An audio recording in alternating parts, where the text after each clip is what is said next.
Hey, second graders.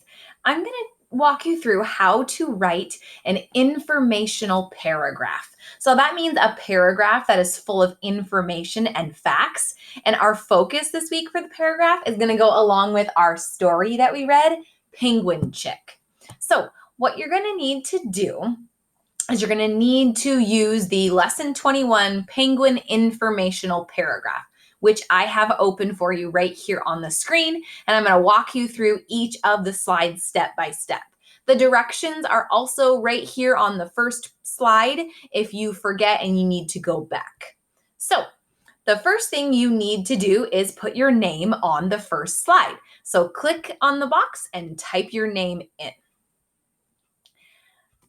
Next thing I would like to go over are some sentence starters.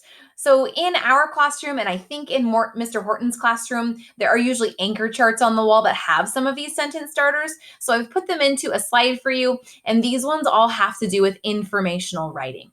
So when you start a paragraph, you don't want to just start writing, right?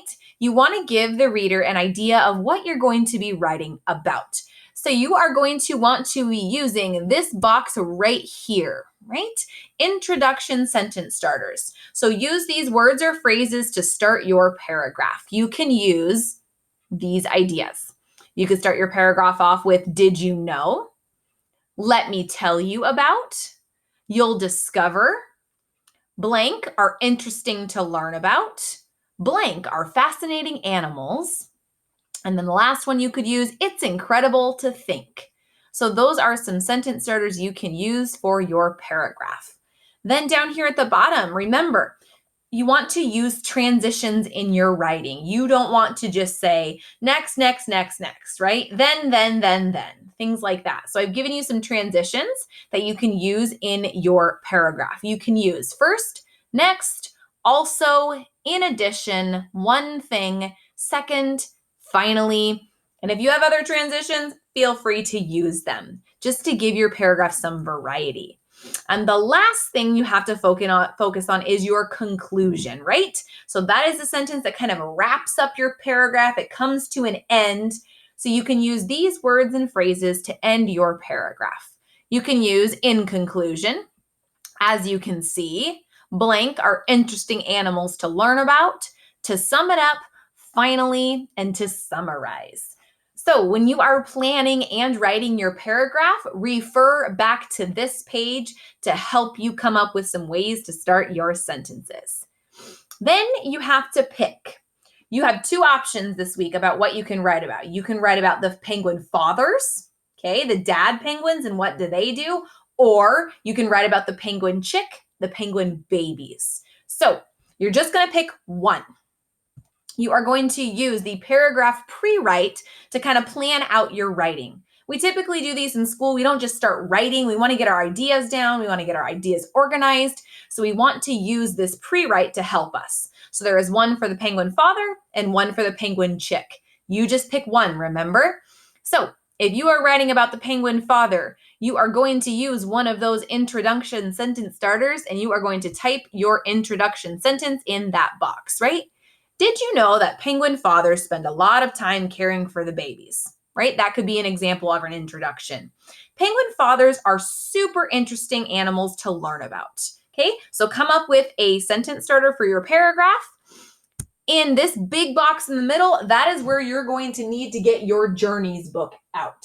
When you are writing informational paragraphs, you need to find facts. Our story was full of facts. So you're going to go back to the story and you're going to find 5 facts about penguin fathers, if that's the one you chose. It says list.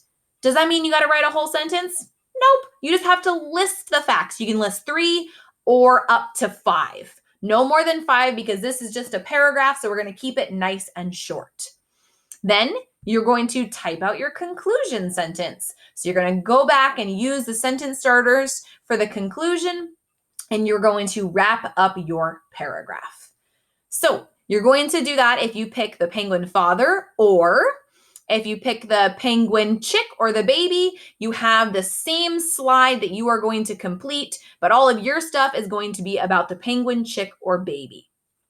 When you have completed your pre-write, you are going to take everything that you just wrote here in these boxes and you're actually going to type it out into a paragraph. So you're going to start with your introduction sentence. You can just copy it from your pre-write. Then you have to put in your facts. Here is where you have to put some sentences, right? You just listed all your facts. Write your facts in sentences using the transition words that were on the other slides. And then you're going to wrap up your paragraph with your conclusion sentence. And then please make sure you go back, you check to make sure you have capitals, periods, transition words, correct spelling, and that your paragraph about penguins makes sense. Have fun. Get your research from your Journeys book, page 191, from the Penguin Chick story, and have a great time writing your informational paragraph about either penguin fathers or penguin chicks.